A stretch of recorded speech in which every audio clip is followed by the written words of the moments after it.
যেদিন মারা যাবেন আপনার স্ত্রী পর্যন্ত আপনার বেডরুমে রাত্রে যাইতে চায় না। যদি জিগায় কই ঘরে লাশ ছিল, কথা কান্না দি এই ঘরে লাশ ছিল রে, ভয়ে আপনার বেডে কেউ যায় না। অথচ এই ঘরে বসিয়া কত গল্প গুজারি করলেন। দুনিয়ার থেকে বিদায় হওয়ার পরে নিজের স্ত্রী এখন আপনার রুমে যায় না ভয়ে। পৃথিবীর মানুষ, আল্লাহ বলেন প্রত্যেকটা মানুষ তার কৃতকর্মের জন্য আমি আল্লাহর সামনে জবাব দিতে হবে, কেউ বাঁচতে পারবে না। জবাব আমি আল্লাহর কাছে দিতেই হবে।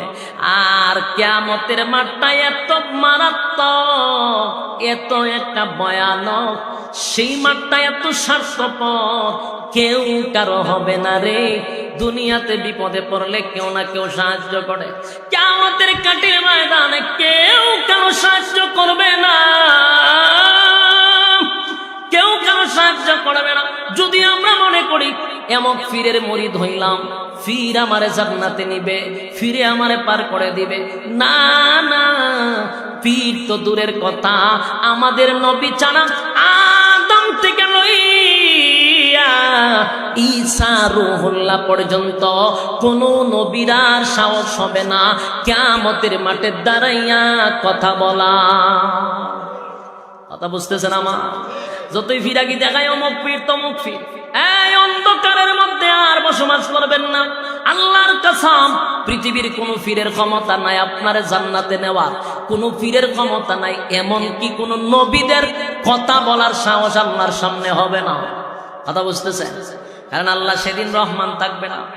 দুনিয়াতে আল্লাহ হলেন রহমান, আল্লাহর মায়া দয়াটা বেশি। নাস্তিকের জন্য মায়া, আস্তিকের জন্য আল্লাহর মায়া। আল্লাহর পক্ষে কথা বললো আল্লাহ মায়া করে, আল্লাহর বিরুদ্ধেও যদি দুনিয়াতে কথা বলেন আমার আল্লাহ কিন্তু আপনারা মায়া করে, মহব্বত করে। কথা কয় না? কোন নাস্তিক যদি আমার মালিকরে সকালে গালি দেয় গো, দেখবেন বিকাল বেলা আমার আল্লাহ তার জন্য খানা রেডি রাখে। কেন জানেন? আমার আল্লাহর নাম রহমান। দুনিয়াতে সবার জন্য মায়া দয়া সমান, কিন্তু পরকালে আল্লাহ রহমান সবার জন্য নয় রে। আল্লাহ নাফরমানের জন্য কাহার রূপ ধারণ করবে। আল্লাহর সেদিন মায়া দয়া থাকবে না, সেদিন কোনো মায়া দয়া থাকবে না গো। নাফরমানের জন্য আল্লাহ কাহার রূপ ধারণ করবে। সেদিন এমন একটা ভয়াবহ পরিস্থিতি হবে, আল্লাহ খালি হুঙ্কার দিবে, হুঙ্কার দিবে। আদম নবীর থেকে লইয়া ঈসা রূহুল্লাহ পর্যন্ত সবাই যদি নিজের চিন্তা করবে আমার কি উপায় হবে, আমার কি উপায় হবে। আল্লাহ যে রাগান্বিত, আল্লাহর যে গুসা, আজকে দাঁড়াইয়া কথা বলার সাহস কারো নাই। আল্লাহ খালি হুঙ্কার দিবে, লিমানিল মুলকুল ইয়াউম লিল্লাহিল ওয়াহিদিল কাহার।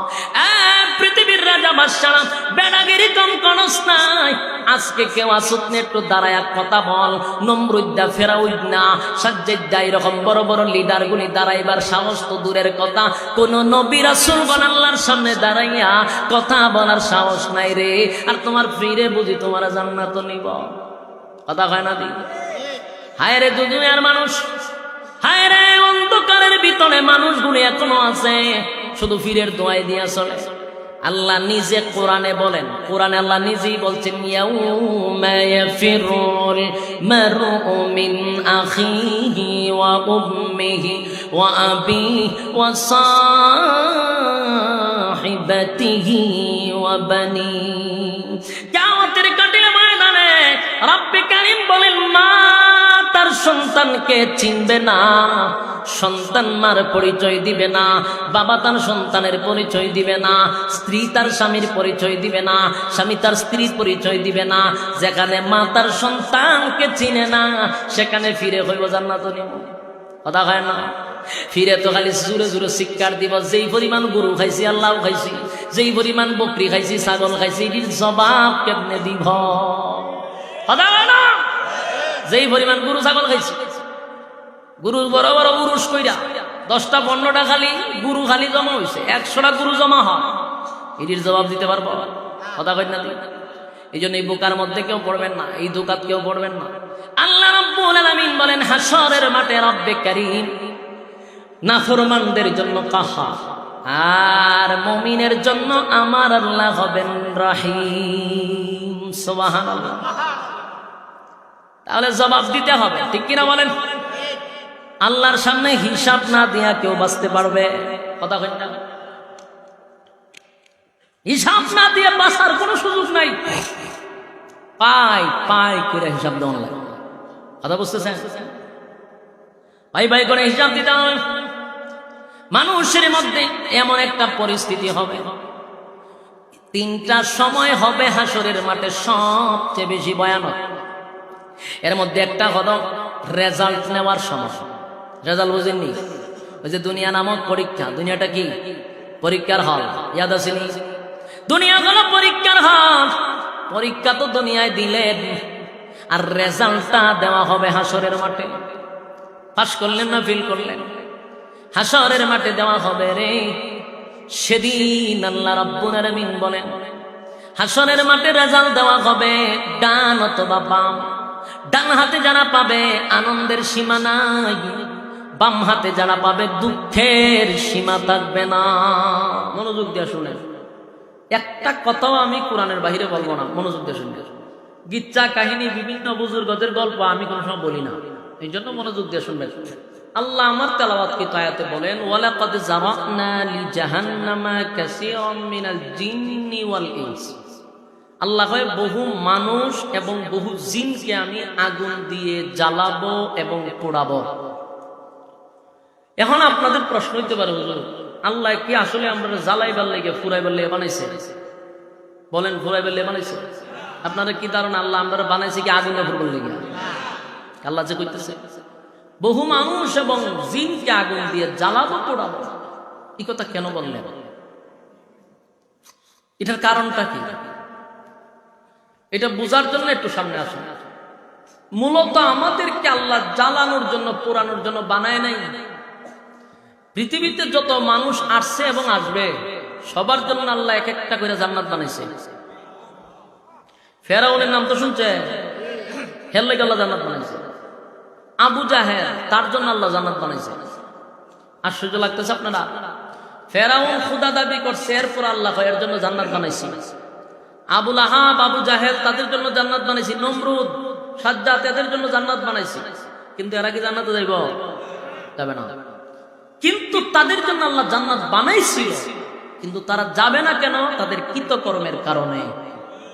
আল্লাহ নাম দিছি, সবার নামে নামে একটা ঘর বানাইছি, কিন্তু তুমি যেতে যদি না পারো এটা তোমার কারণে। এখানে আমি আল্লাহর কোনো দোষ নাই।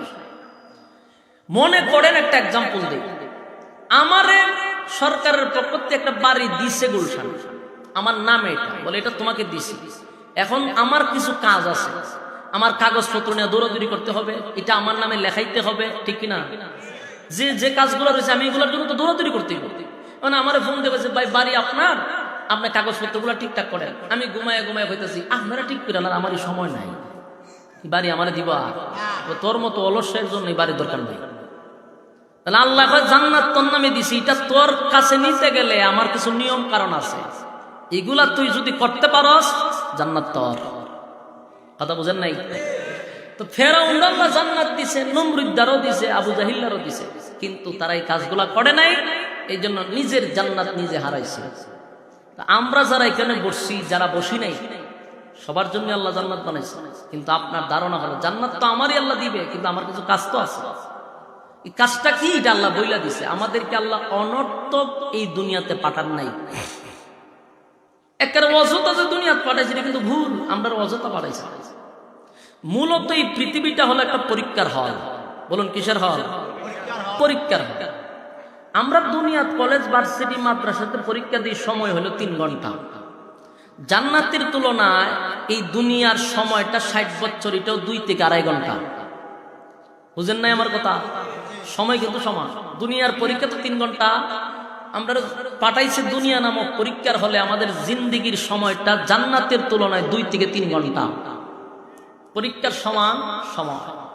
এই অল্প সময়ের ভিতরে পরীক্ষায় যদি পাশ করতে পারো, কমপক্ষে নিম্ন স্থলে কোন রকম পাশ করলেও এই পৃথিবীর 10টা পৃথিবীর সমান জান্নাত দেওয়া হবে। কোন রকম রেজাল্ট করতে পারবে, এর 10 কমপক্ষে 10টা পৃথিবীর সমান জান্নাত।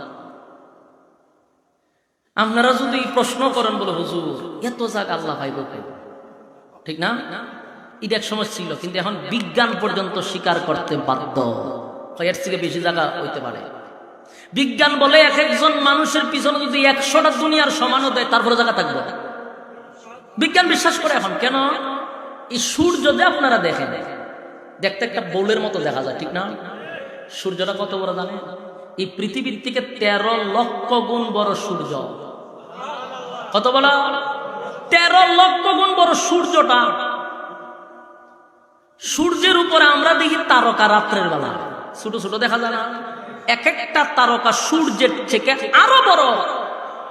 বলুন তারকার সংখ্যা কত? বিজ্ঞানিকের বাপে পারবনি সংখ্যা বলতে। রাসূল নিজেও বলতে পারে নাই, কইছে আল্লাহ ছাড়া ভালো জানে, আল্লাহ ছাড়া কেউ জানে না। তাহলে কি পরিমাণ তারকা আছে? এক একটা তারকা যদি সূর্যের থেকে বড় হয়, সূর্য যদি পৃথিবীর থেকে 13 লক্ষ গুণ বড় হয়, আপনারা তো কইছে আল্লাহ পৃথিবীর 10টা পৃথিবীর সমান জান্নাত দিব মাত্র হয়। এই জন্য প্রত্যেকটা মানুষকে যদি আল্লাহ 1 লক্ষ পৃথিবীর সমান জান্নাত দেয় তাও জায়গা থাকবে। কথা বুঝতেছেন? বিজ্ঞান বিশ্বাস করে এখন। আজ থেকে 30 বছর আগে বিশ্বাস করতো না, এখন বিশ্বাস করে। কোরআনের প্রত্যেকটা কথার কাছে বিজ্ঞান মাথা নত করে। সম্মানিত শ্রোতা, আসুন, নিম্ন স্থলের জান্নাতীরে 10টা পৃথিবীর সমান জান্নাত দিবে আল্লাহ, যদি রেজাল্ট ভালো হয়। তাহলে বোঝা গেল আমরা পাঠাইছি কিসের জন্য? পরীক্ষার জন্য। অনর্থক পাঠায় নাই, অকারণে না। আল্লাহ কোরআনে নিজে বলছেন, আফাহাসিবতুম আন্নামা খালাকনাকুম আবাসাও ওয়া আন্নাকুম ইলাইনা লা তুরজাউন। আল্লাহ রাব্বুল আলামিন বলেন, বান্দারে আমি তোদেরকে অনর্থক বানাই নাই, অকারণে বানাই নাই, নিষ্প্রয়োজনে বানাই নাই। আবাস শব্দ দিয়ে আল্লাহ বলেন কখনো না। অনর্থক বানাই নাই, নিষ্প্রয়োজনে বানাই নাই। প্রশ্ন আসতে পারে কেন বানাইছে আল্লাহ, সেটাও কোরআনে বইলা দিছে, ওমা খালাকাতুল জিন্না ওয়াল ইনসা ইল্লা লিয়াবুদুন। আল্লাহ রাব্বুল আলামিন বলেন, মানব এবং দানবকে আমি আল্লাহ বানাইছি একমাত্র শুধুমাত্র আমি আল্লাহর ইবাদতের জন্য। বলুন তো দেখি আল্লাহ আমরারে কেন পাঠাইছে?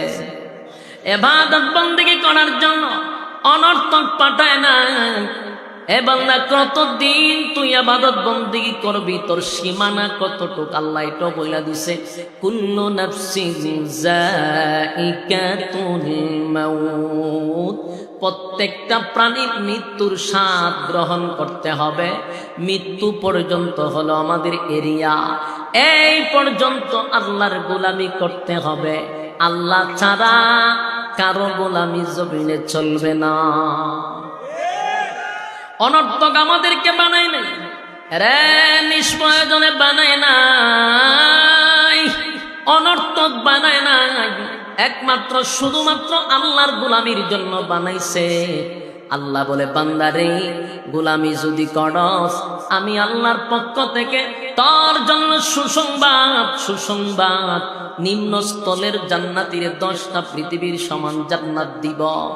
এ বান্দা, এত সম্মান আমি আল্লাহ দিব, শুধু জান্নাতি দিব এমনটা নয়। তোরে দুনিয়াত পাঠানোর পরও আমি সম্মান দিয়ে পাঠাইছি, তোরে কম সম্মান দেই নাই। আমি আল্লাহর গোটা সৃষ্টি জগতের মধ্যে মানুষের চেয়ে সম্মান আর কোনো প্রাণীকে দেই নাই, কোনো মাখলুকাতকে দেই নাই। সুবহান। আমরা শুধু বলি ফেরেশতার মতো ভালো, এরকম আমরা একটা এক্সাম্পল দেই, লোকটা ফেরেশতার মতো, লোকটা ফেরেশতার মতো ভালো। এ ফেরেশতারা, ফেরেশতারা সৃষ্টির শ্রেষ্ঠ নয়। অথচ আমরা কিতাবে পাইছি ফেরেশতারা গুনার স্বাদ বুঝে না, গুনাহ কি জিনিস জানে না, গুনার মজা বুঝে না। এরপর আল্লাহ বলেন ফেরেশতাদের চেয়েও মানুষের সম্মান বেশি। আল্লাহ শুধু এখানেই শেষ না, বলেন সমস্ত মাখলুকাতের চেয়ে সুন্দরের দিক দিয়েও মানুষ সুন্দর বেশি। আমরা অনেক সময় বলি ফেরেশতার মতো সুন্দর, কথা বলি না, কথা হয় না? ওই লোকটা তো ফেরেশতার মতো সুন্দর, আরে বেটা আমরা কই ফেরেশতার মতো সুন্দর? ফেরেশতা সুন্দর হইলে আমার আল্লাহ কোরআনে বলতো, আমার আল্লাহ বলেন মানুষের চেয়ে সুন্দর আমি আল্লাহ কোনো মাখলুক বানাই না। মানুষ সবচেয়ে সুন্দর। আরে জগৎ ভাই, মানুষকে আল্লাহ সুন্দর করে বানাইছে, সময় নিয়ে বানাইছে। এই আসমান আর জমিন আল্লাহ সময় নিয়ে বানাইছে না। আসমান আর জমিন গোটা সৃষ্টি জগৎ আল্লাহ বানাইছে, আল্লাহর কোনো মিস্ত্রি লাগে নাই। আল্লাহ বলেন বানাইতে গিয়ে আমার হাতটা পর্যন্ত লাগাই নাই, শুধু হুকুম দিয়া সব কমপ্লিট করছি।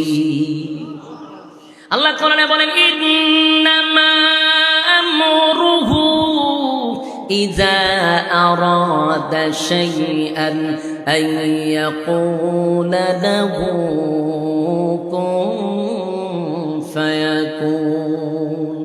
রব্বে কারীম বলেন আমি শুধু বলছি হয়ে গেছে।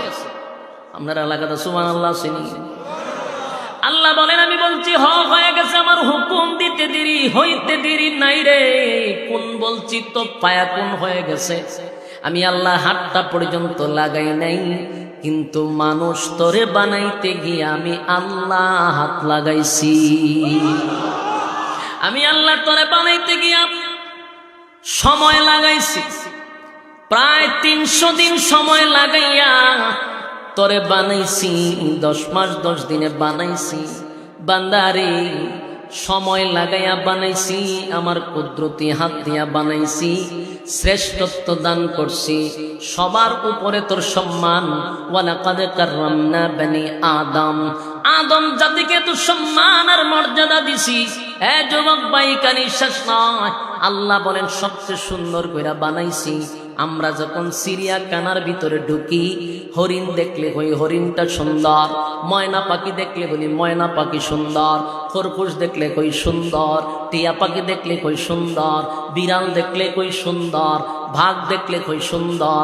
আল্লাহ